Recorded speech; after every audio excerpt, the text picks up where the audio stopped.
out to Tom James. Good chance! Oh, what a goal! What a goal for Tom James! Oh, that was special!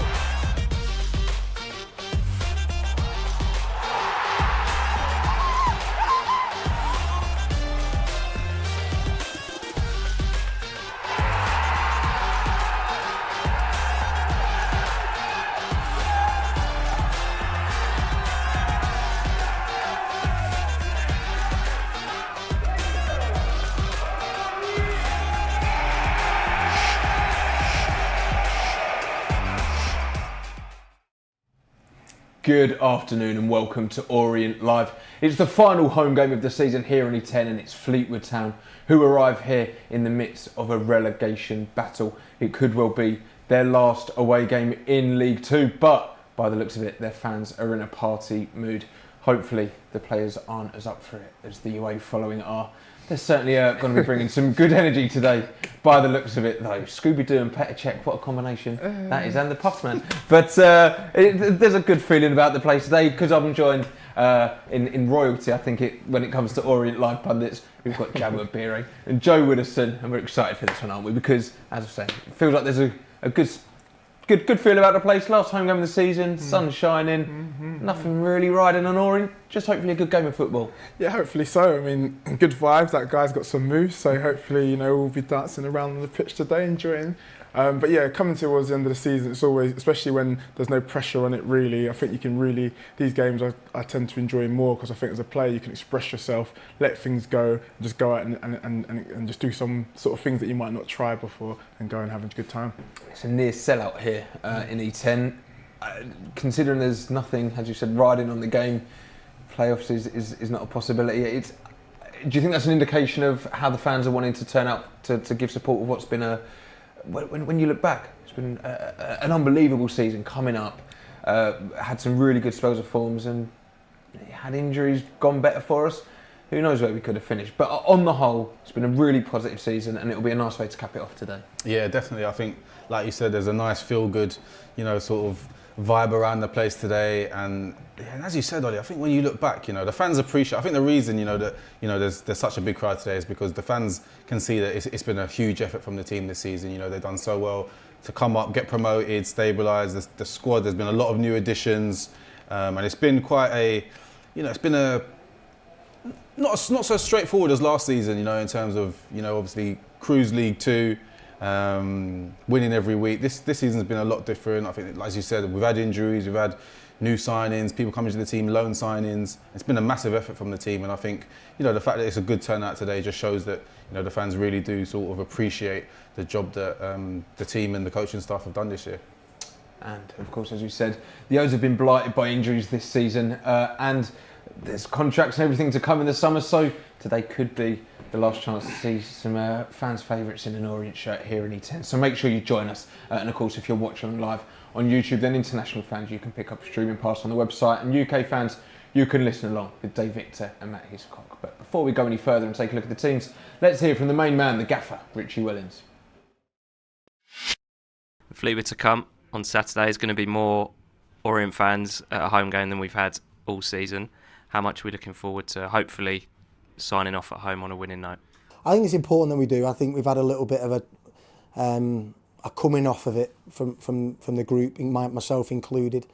It's always horrible when you get to this stage of the season. It's kind of like you feel a little bit hollow, a little bit empty, because you've been chasing for something for so long that we actually could have had a sneak of getting, and then when you can't get it, it's kind of like real downer. So the players have had a little bit of a drop, which is to be expected. I think myself and the staff have had a little bit of drop, whether it be intensity, enthusiasm. But I think this game is important to sign off a good season, finish on a high in front of our own supporters and let these supporters enjoy the day out. And obviously it's a big game for Fleetwood as well. Yeah, Fleetwood have to win to take their fight for survival to the final day. Where will we need to be good to get the better of them? I actually think they're a really good team. They've got some really, really good players. Some of the size of the players are a big team. So I'm really, really surprised at the position they're in, because I actually went to watch them in a pre-season game early on, and they played Blackburn, and I thought, well organised, disciplined, some good players. You look at the likes of Stockley, Danny Mayer, Broom, who have actually won promotion this league pretty recently. They've got some good players. I don't think it helps when you have 3 managers in the season. It's obviously not a recipe for success, but yeah, I'm surprised to see them down there, and I think that they need to win, and obviously results go their way as well. So also it's not nice, is it? But we have to be professional, and our loyalty is to Leyton Orient and our supporters, and we need to go and do a job. Well, Fleetwood do need to win, but of course the O's want to win as we look to build into the summer and pre-season, into next season, of course, as we hopefully build for a successful League One campaign next year. But let's take a look and see the starting lineup that Richie has opted for this afternoon's fixture, and it's a young one, and a big one there, of course, is Dan Adjei making his first start since returning from injury, but going through the team in full. In goal, we have our number one, it's Sol Bryn. Across the back line, we have the captain, Omar Beckles, partnering Jack Simpson at the heart of defence. At both fullbacks, we have Rob Hunt on the left side of defence and Tom James on the right side. In the midfield, we have Jordan Brown and Ethan Galbraith. And then he's really taken to the spotlight recently. He's young Zach Ibehre. He's starting today. And our front three is Shaq Ford, Ollie O'Neill, and leading the line, as he said, returning from that injury, is Dan Adjei. And on the bench for Leyton Orient is Sam Howes. Dan Happy also returns from the injury that's kept him out for the last couple of months. Joe Pigott, George Moncur, Darren Pratley, Dan Aduajai, and Max Sanders completes the bench there for the O's. Now, as I said, it's quite a young... I mean, it's been young all season, really, but it's especially young today. Darren Pratley's dropped to the bench. And as you've already touched on, it feels like Richie's giving players some freedom, hopefully, and giving some youngsters just the licence to go out and put on a show. Yeah, it looks like it, and you've got an exciting front three there as well, an attack and fluent players that got pace, a bit of dribbling ability, and can produce something in a moment. It's nice to see Zach get another chance, to express himself, because he's looking bigger, he's looking like a little bit of a player now, and it's nice to see him just get that little run towards the end of the season to give him confidence going into the new season next year. Zach Ibehre is the one we've decided to highlight this afternoon, because especially as we look to next season, hopefully it looks like he could be a big part of what we want to do. I don't know if you even remember seeing him come through the ranks when you were here, Joey, but he's really shone in recent weeks. We're going to see some clips of his time at Cheshunt as well. He looks like a League One ready player.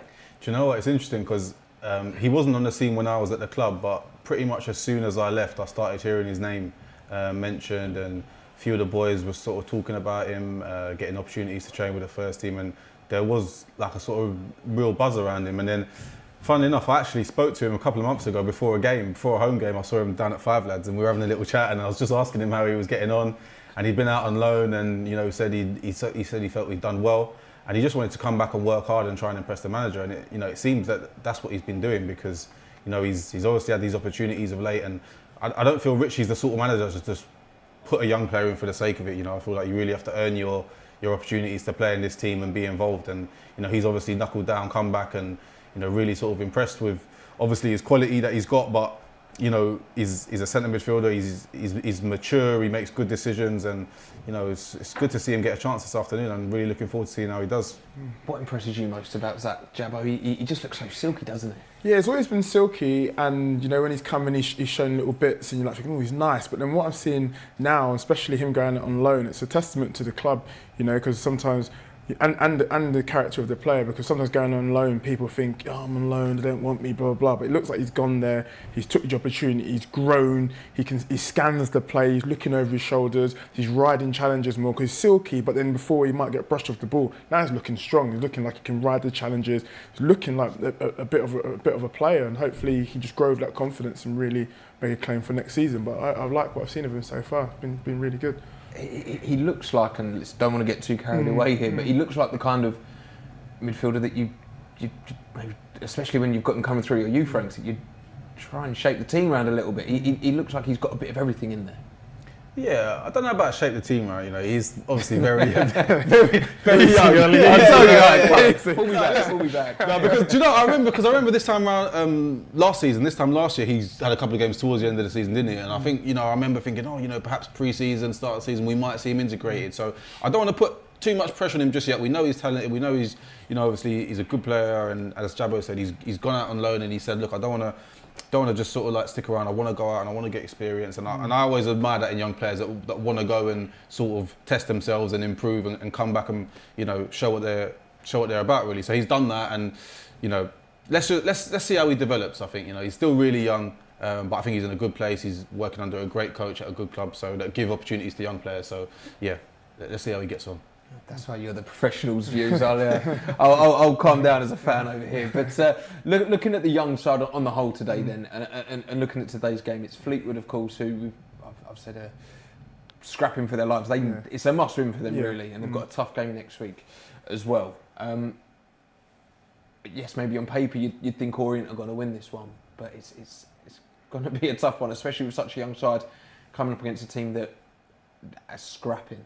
Yeah, it will be. I mean, they've got a lot to play for because it's not necessarily in their hands in terms of Fleetwood, but they have to just try and get the points. Hopefully, results go the other way for them. But I think for the youngsters, it's time to express yourself. You've got a chance to sort of like show what you're about towards the end of the season. Can you nail it? Can you finish high? Can you finish in the top 10?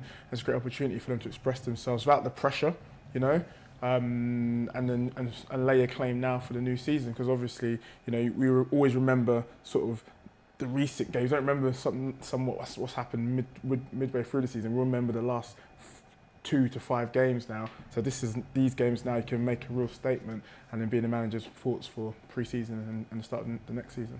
Well, if we are going to take a look at the last 2 to 5 games, the ones that kind of jump out are the 2 goals conceded against Exeter. We conceded 3 to Derby last week. Conceded a late one that was only a consolation really for Cheltenham, but it's been a little while since we kept a clean sheet. And what we've said especially in our good periods this season, is that our good runs, our good spells have been built off of that solid defence and that clean sheet. And against Fleetwood today, with Jack Simpson, he's starting, I think his 3rd game in a row now. We're looking to try and refine that solidity, and if we want to build that into next season as well, we've got to do that today, haven't we? Yeah, spot on. I think when we have had our good spells and sort of strung together good sort of like little runs of results, they've always been built on tight defence. We've conceded very few goals, and despite the fact that we have had so much turnover in the defence this season, with lots of, it seems like it's almost constantly being tinkered with each week.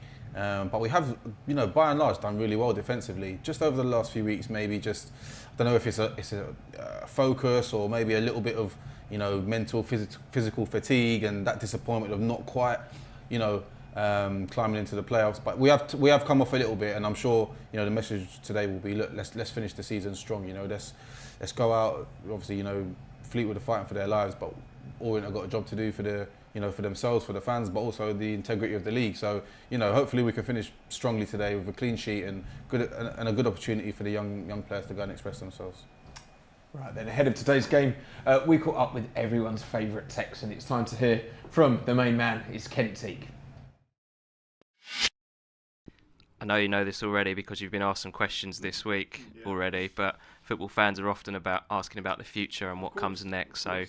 So when do our plans for next season begin, or have they already? They already have.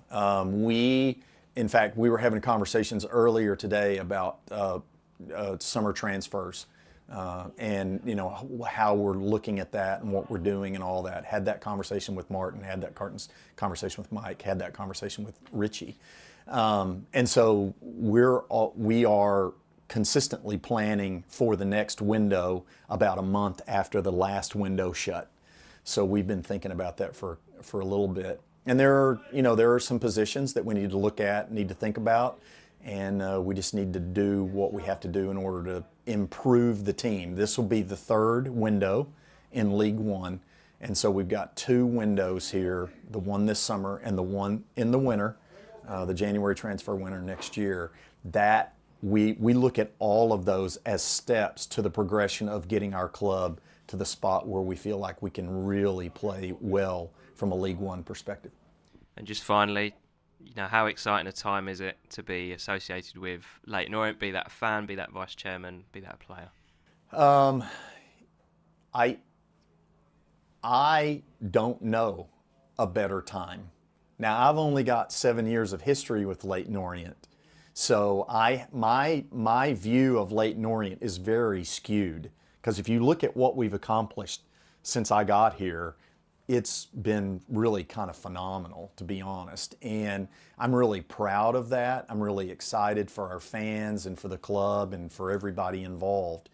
I think that, I just hope that our fans are more proud of the club today than they were yesterday. And I hope that they believe that Nigel and I and the board and everyone has the best interest of the club at heart, and that we're trying to make improvements in the club every day to make it a better club for everyone involved.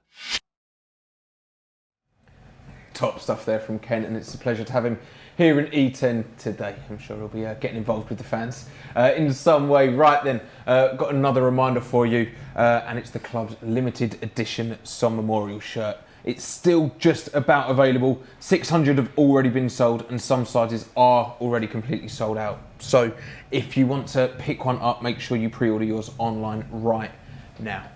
Hopefully your size is still in stock. I'm a small, but I think they're all sold out. I'll squeeze into a medium. Right then, this week was a year since myself and Joey and Andrew Butler were sat in the studio watching one of the greatest evenings of football unfold in front of our eyes. It was, of course, Gillingham away on a Tuesday night. Let's remind ourselves of how that evening unfolded. Yeah, it was brilliant, amazing moment. Last 15 minutes when we have to come back out was surreal. That togetherness is what got us through the season and got us over the line. So it was a real special moment, yeah. That feeling of you've done it. One of the greatest nights of my career.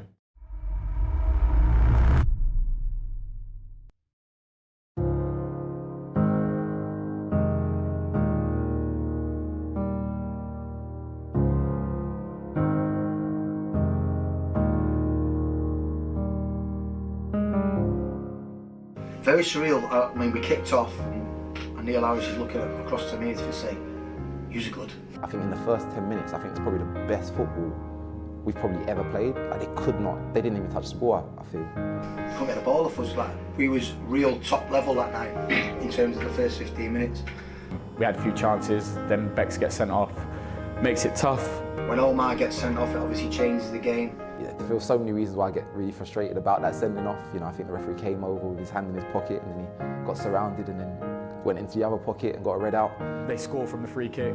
It makes the game a little bit different. It means that they can sit in a little bit more. I'm sat in the dressing rooms, I'm like, I joked about, early sending off, early champagne, because of us getting promoted on that day. But no, it was tough. I was sat in the dressing room. But it was amazing also to see the lads, every lad that was on the bench basically ran into the dressing room. And they had no reason to. It's early days, isn't it, in the game, but they all came in it's all right, never been a sending off. And I'm like, we have such a good team. We have such a good group, and there was never a second where I didn't believe that they were going to do it. Still felt we dominated large parts of it. We just wasn't as big a threat in the final third as the first 15 minutes. The game goes on, game proceeds. It was just such a strange night, Then they get the second goal, and then the game's pretty much done. Then we've got 10 minutes to go, and then the lights go out, and I'm like, what is going on? Couldn't believe it, just like that. Not just the lights going off, but then we could start the game again after that big break, and then after they're just moving the ball around the back. I was on the bench at the time, had come off, sort of thinking how long, we was asking the fourth official if it goes on for a certain amount of time, does the game have to be replayed? Because we was losing obviously at the time. Quite a bizarre game that I think will go down in everyone's memories, and everyone will remember it for a long, long time. The lights go out, and everyone on the side of the pitch were checking the Swindon Bradford scores every 2 minutes, and we know that it's about to be finished. But then obviously as the game goes on and people are making you aware of the scores, that last 15 minutes when we have to come back out was surreal. By the time it all come around, the referee went back into the change room. The fans obviously let us know what was going on, that we'd been promoted. Just the happiness on everyone's faces. Can't describe it, Even now I think about it, even though we lost 2-0, I still smile about it because it was just amazing in the changing room with the boys and, singing together. Justin, who set the wheels in motion, who actually started this and taken us out of the National League. And I think the boys were buzzing. I think it was a relief. You could see everyone in everyone's faces. There was quite a few tears, hugs from the manager and the staff and the players. To finally get it done, especially in those circumstances, was quite surreal. But it was relief, but it was only a little relief because we had a feeling it was coming. The songs, yeah, it was brilliant, amazing moment.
What a night that was! What a group of players in there! What a club! What a strange game it was. But looking then, I mean, we've already touched on it briefly about this season, but a lot of the core's still there, still kind of building, still growing under Richie's leadership, and it brings back a lot of good memories. That doesn't it? Yeah, so many unbelievable night. I remember, like, you know, me, you, and Andrew sat here a year ago. It was just crazy. Like, you know, the lights going out, the drama, and then those scenes at the end, just reliving them all. Yeah, because I think, you know, after the game last year, we probably sat and spoke about it for a good 15, 20 minutes, you know, just all the emotions of such a season. And it's great because they're like, that's the foundations there that, you know, that have enabled the club to go on and have the season that they've had this year, you know, really stabilised, established themselves in the league, you know, finishing just outside, you know, the playoffs. It's been a really healthy, productive season, and then, you know, hopefully, you know, everything now is in place to kick on and to really improve again next season. I mean, if you look at the starting lineup today, you've got Tom James, Jordan Brown, Omar Beckles, and Rob Hunt, and then of course you've got all the injured lads. You've got Dan Happy, you've got Darren Pratley, George Wonker on the bench today. The players have all stepped up. We obviously absolutely smashed that league. Don't think anyone really came close. No club came close to touching us, but they've all been League One quality, and they're heroes, every one of them. Yeah, they have been. They've been wonderful, and you know, the way they dominated the league, some of the football that was played last season has been fantastic, and how strong we were defensively, like we touched on. You know, all our runs and all our good plays come from a solid base, and then to sort of continue that seamless transition into League One. You know, and you know, to find their feet, to build. You know, start the season we're like, ooh, this and that, and then all of a sudden we build and we're going on a little run. And it just shows great character and the great leadership and the belief in the manager and his philosophy. So you know, we go again next season, but I think it's been a great season. They give us a bit of like, oh, could we make the players a bit of excitement? You know, a couple of spells we're like, oh, what's going to happen? But it's just been overall, it's been a seamless transition, and it's a credit to everyone associated with the team. It certainly is, and the O's are going to need that character today because the season's not over, and it certainly isn't over for Fleetwood Town, who are fighting for their lives, and they need all 3 points today. So let's take a look at the visiting side and how they're lining up, because Charlie Adam is looking for all 3 points today. They definitely need it. And in goal for the Cod is number 13, it's Jay Lynch. We have number 2, Carl Johnston. The captain is number 4, Brendan Waidu. Number 5, Boston Lowell. 8, Gavin Kilkenny. Number 11, Ryan Broom. 16, Ben Hennigan. Number 17, Xavier Simons. 19, Ryan Graydon. Number 20, Promise Omachere. And 26, Sean Rooney. And then on the bench for Fleetwood is Stephen McMullen, Elijah Campbell, Danny Mayer, Tommy Longeran, Junior Quintana, Ronan Coughlin and Phoenix Patterson. Let's take a look at some of the goals they've scored in recent weeks, Joey, because they're scrapping. They've only won one, I believe it is, in their last 5. They've lost the other 4. They're not in good form, but form kind of goes out the window a little bit at this time. Scrappy goals go in. When a team's fighting for their life, some strange results come up. Yeah, definitely. I think what the manager will be saying to them before the game is, look, lads, your careers are on the line. Sort of, this being relegated from this league can have a massive impact on your futures, and these boys will be giving everything today. I think you'll see a lot of determination, desire. They'll be at it 100%. There's no doubt about it, and they have obviously conceded a lot of goals and lack quality throughout the season to be where they are. But there's no doubt, today they'll be giving everything. 72 goals conceded, to be precise, but they have scored 45, so it's not like they're completely goal shy. So, do you see this one as a potentially higher scoring fixture today? Well, who knows? We've definitely got attacking players that are fluid, that can cause mayhem, and have got plenty of goals in them. So hopefully we can add to those 72 goals they've conceded so far. And obviously they have to go all out. It's like 2 cup finals remaining for them to sort of have a chance of retaining their League One status. So it has those makings of a high scoring match. Yeah. What's it like as a player in these situations? I'm sure neither of you were ever in this situation too often, but when you've got to, we'll come to you then, Joey.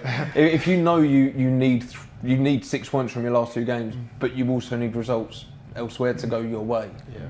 How are you feeling? Are you focusing on the other? I know we touched on it last Saturday, but for this is the other end of the table.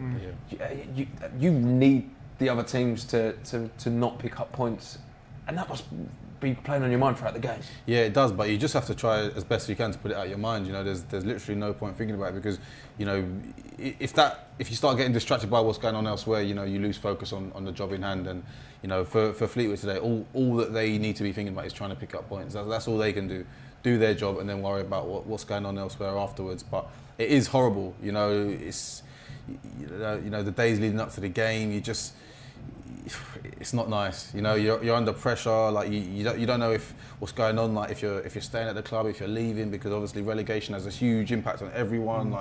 Players will be leaving and going, and decisions won't be made until their fate is sort of sealed. But it's not a nice situation at all. But all you can do is just try and give everything for yourself and your club, and that's it really. It certainly isn't. I mean, they've got almost nothing to lose today. Do you imagine they'll be the team to? Well, obviously they've got a lot to lose, but in a sense of they've got to come out and kind of throw everything at us. There's no sitting tight and trying to play for a draw. They've got to win. Yeah, definitely. They have to go all out, guns blazing, and leave nothing behind. But I think sometimes, we just don't have to get caught up in that emotion, because they're going to play a bit of emotion and that intent, whereas we can just go be fluid, play our football, and just play through that aggression and leave them out there. But I mean, it's been a long season. It just doesn't come down to these 2 games. It's what they've been like throughout the season that's led them to here. So as long as we do our stuff, I think we'll dispatch them and their fate will be sealed. Right, then the players are making their way out onto the pitch here at the Gaughan Group Stadium. So for one more time, it's a home game, and it's time to hand over to Dave Victor and Matt Hiscock.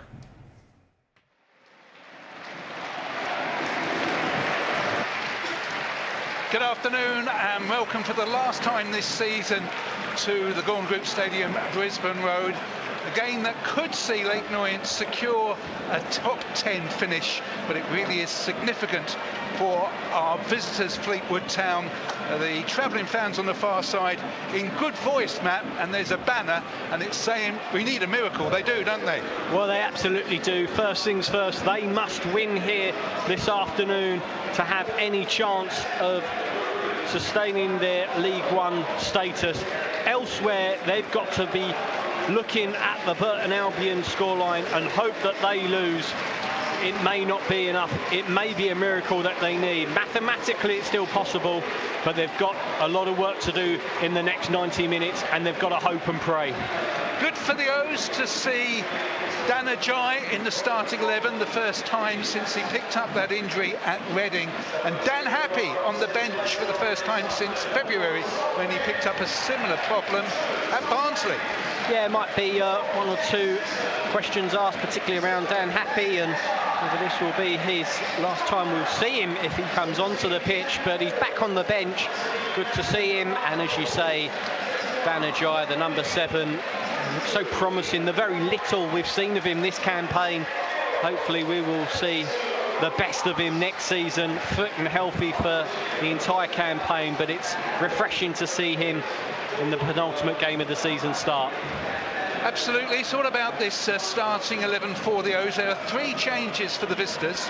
Yeah, 3 changes for the O's as well. I think perhaps no surprise on the O's front. Of course, with little to play for. The 3 changes, of course, Hunt, Ibehre and Ajayi start. Edwards, Moncur and Pratley miss out from the team that were defeated at Derby County last weekend. They will line up with Brennan Gold back 4 from right to left. Hunt, Beckles, Simpson and James.